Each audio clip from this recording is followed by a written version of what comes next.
உங்கள் வீட்டில் மீதமான சாப்பாடு இருந்தால் நான் செய்கிற டிஷ்ஷை ட்ரை பண்ணி பாருங்கள். பொருட்கள் பார்த்துக்கலாம். சாதம் ஒரு கை எடுத்து வச்சுருக்கிறேன், ஒரு கை கார்ன்ஃப்ளவர் மாவு, மிளகு, ஜீரகம், கொத்தமல்லி, வெங்காயம், பச்சை மிளகாய், இஞ்சி, பெருங்காயத்தூள்.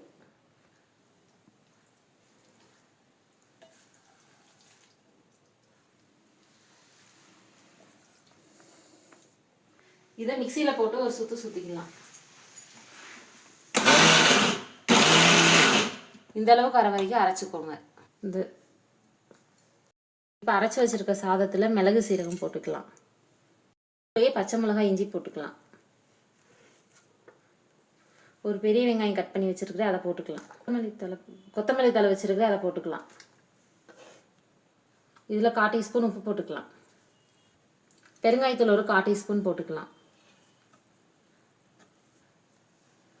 இது வடை பதத்துக்கு வர அளவுக்கு கார்ன்ஃப்ளவர் மாவு போட்டு மிக்ஸ் பண்ணிக்கலாம். இப்போ அதை நல்லா மிக்ஸ் பண்ணிக்கலாம்.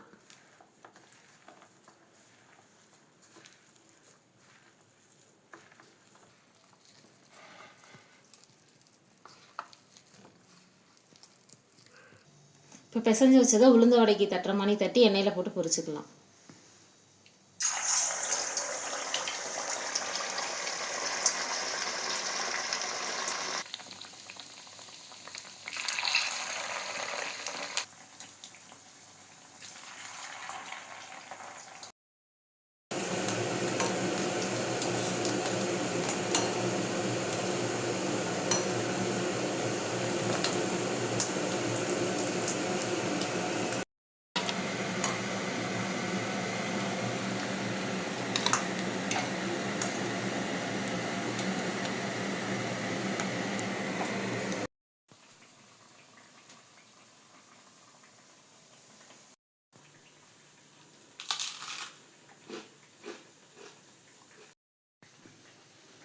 இந்த மாதிரி வடையை நீங்களும் உங்கள் வீட்டில் செஞ்சு ட்ரை பண்ணி பாருங்க. எப்படி இருக்கு? சூப்பராக இருக்கு.